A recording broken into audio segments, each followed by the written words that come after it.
What's up guys, I'm Nico with CamCrunch, and in today's video I'm going to be reviewing the Canon 24mm f2.8 lens with image stabilization. So let's get into it. When I did my review on the Canon 6D, which you can see here, and I'll link the review down below, but when I did the review to this camera, you guys asked me what lens I used to take most of the pictures, and I took some of them with the 40mm, which I have down here. Actually, I don't think I posted any of the 40mm shots in the review, but what I did post were shots taken with this 24mm f2.8 with image stabilization. Now this lens right here was greeted with mixed reviews when it first came out because of the price tag. I believe it came out at $800, something like that, and for that price it was extremely expensive. It was basically half the price of the 2.8 version, which I guess isn't bad in comparison, but the older 24mm lens was a lot cheaper. But recently Canon has dropped the price to around $600 or $550 depending on when you're purchasing this lens, which makes it a much more attractive option for those of you that want a 24mm lens that's light, compact, and has image stabilization. So what I'm going to do is first talk about the build quality of this lens, and then I'm going to show you guys some images that I took with this lens.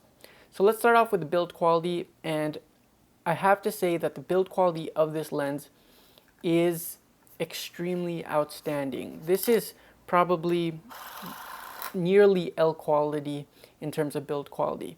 It's not quite there, but it's definitely a lot more substantial than the older style lenses that you get, like this 50mm f1.8. It's better than even the 50mm f1.4 and those older generation lenses. The plastic around it feels really nice. It's hard and feels very durable. It's got a lot of heft. It's quite a heavy lens. So overall, the build quality is great. The focus ring is, I wouldn't call it as smooth as many manual focus lenses, but it does the job just fine. I have not used the manual focusing pretty much at all, except for a little bit of fine tuning when doing video. But apart from that, I haven't really been using the manual focus, so I can't comment fully on that, but it looks like it will do the job just fine. Now, one thing to note about the build quality is that this isn't a weather sealed lens like your L lenses, and that probably takes away from the price a little bit.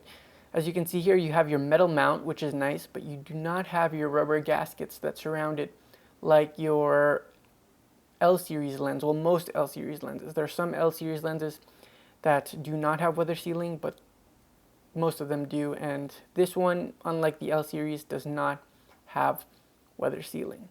It has a 58mm front filter thread, which is pretty small actually. It's sort of like a kit lens, a Canon kit lens in terms of the filter thread. So filters aren't that expensive. If you need to use a UV filter or a circular polarizer filter, it's not going to cost too much. So that's a good thing. So before I move on to showing you the photos, I wanted to show you guys how it looks mounted on to the Canon 6D. So I'm going to remove this 40mm, place it down here, and then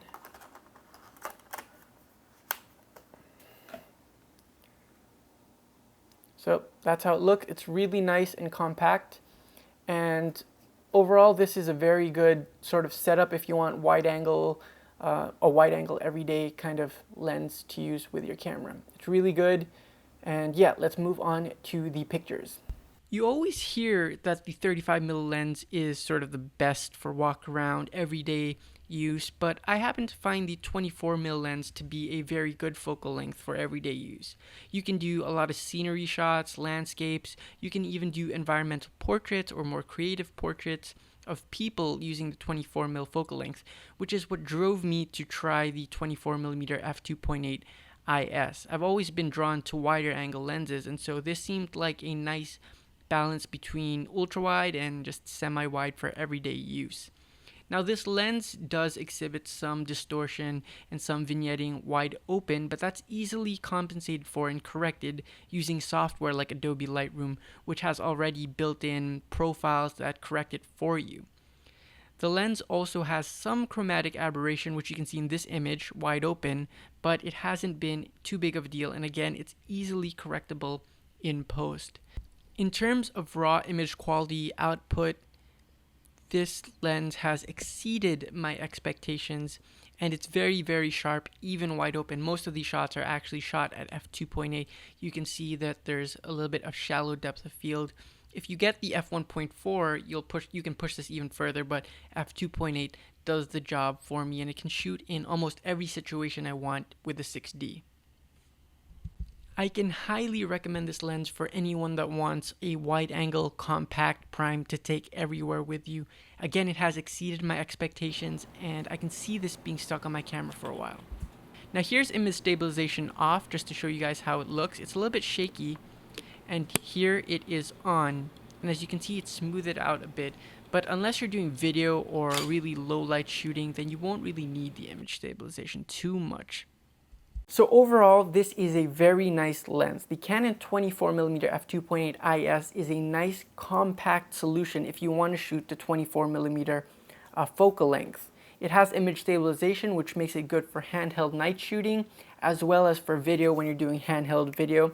Now, the real deciding factor between this lens and the L version, the f1.4, is whether or not you want that f1.4 aperture. The depth of field difference between f1.4 and f2.8, even on a 24mm lens, and when you're shooting up close, actually does play a big difference. So there's no real getting around that extra shallow depth of field that you get with the f1.4 aperture. That was something I really had to consider when I was first purchasing this lens, because when I'm shooting wide angles, sometimes I do want that extra shallow depth of field.